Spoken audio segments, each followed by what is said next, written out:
Dear life warriors, living and surviving are two different things.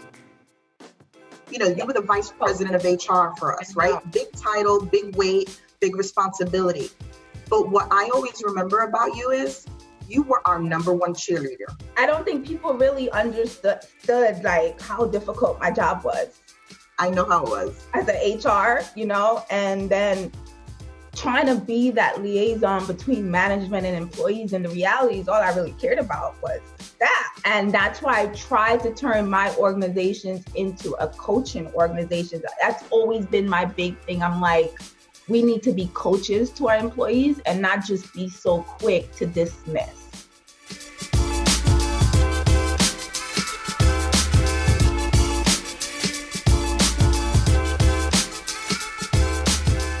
I used to jump at everything because it's like I couldn't turn anything down. Yes. Not anymore. I agree. I know that feeling because you just feel like, oh my goodness, I need the money. So I'm but the reality is you kind of set yourself up for failure because if you're not passionate about it, it feels like work. For real. And absolutely. Right now, nothing feels like work to me anymore. I am excited to be doing what I'm doing every single day. Like I am just happy in my space. This is definitely your calling because, having gone through some things with you, that's what you always were. You were the vice president of HR for us, right? Big title, big weight, big responsibility. But what I always remember about you is you were our number one cheerleader. I tried. Like, you were the most motivating. When you would come down to the facility, everyone was excited. Oh, she's coming. Oh, great. Everybody, because you made it fun. You made people feel welcome. It's not like the people were nervous about, the VP of HR is coming. Right. We got to be on our best behavior. People were excited to see you because you were so personable. You cared about them. And when you came through the door, you were about, hey, how you doing? What's going on here? What can we do? Is everything going okay? Can I bring you some fish? I love that. Inside. But that was I know. You're going to make me cry because, that time, I don't think people really understood like how difficult my job was. I know how it was. As an HR, and then trying to be that liaison between management and employees. And the reality is all I really cared about was the staff at the end of the day. And still trying to find that medium, I would be fighting for things that people don't even know. And then I would have to come back and give the bad news. So for me, I was struggling with my own self in terms of, I'm like, I can't do this. I can't do this anymore because I had to disappoint a few people without telling them where the disappointment is coming from. So I had to eat that. Yeah. I had to take, that as if it was my decision. So I'm so happy for you to tell me that because I don't know if I felt that when I came to the facilities that people were happy to see me.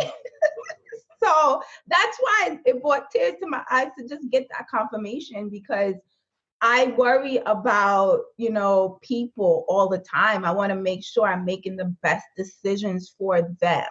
And that's why I tried to turn my organizations into a coaching organization. That's always been my big thing. I'm like, we need to be coaches to our employees and not just be so quick to dismiss and figure, let's help them get to the best place they could possibly get in their careers.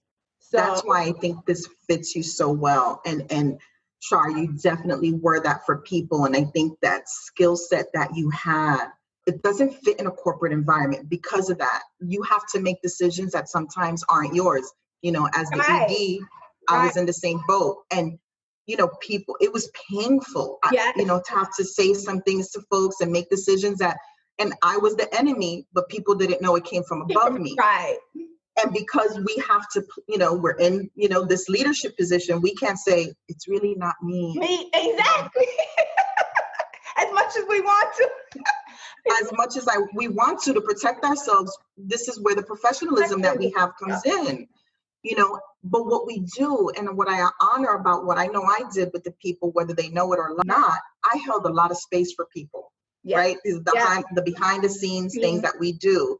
I held it for them, whether they knew it or not.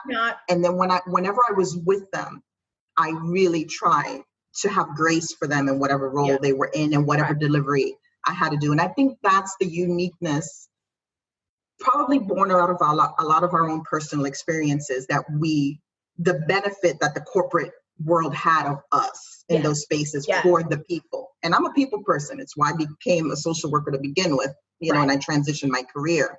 So here we take those lessons we have in the corporate world and we try to be really authentic with people and genuine with people in a way that aligns with our souls, honestly. Absolutely. That's all it is. Way. Alignment. It's alignment. And if I can see you and you can see me and I can help you with something and we're on this really authentic journey together, then that's what it's supposed to be. What I've also learned in that process is not everybody's ready for that. And I respect that. So it's like setting really healthy boundaries. But if you're not ready for that and you kind of are on your own journey, I got to let you have your space because I'm on this path. But if you want to come on this one with me, we're good. So. No, I mean, life has been really beautiful. And I definitely am grateful for all my corporate experience from the start. Just having that, because I'm able to run a business because of all those experiences. And now too, I also know how I want to run it and how I want to treat people when I hire people to work for me. It's going to be different and it's going to be great. And that's all it is already. Yeah, it is. Reframe. It is. No, it is. I mean, I just follow you. I follow you on your Instagram, your LinkedIn. I mean, you are so motivating. Like, because I'm happy. You can see it comes through. I'm really happy. And that's why I want to bring a lot of, people that I know, colleagues, friends, past, current clients with me, because I'm just like, wow, so many people doing some great things and nobody knows. So with that being said, tell us about ZND Consulting. What is it that you do there and how, people, why should we call you? What can we call you for?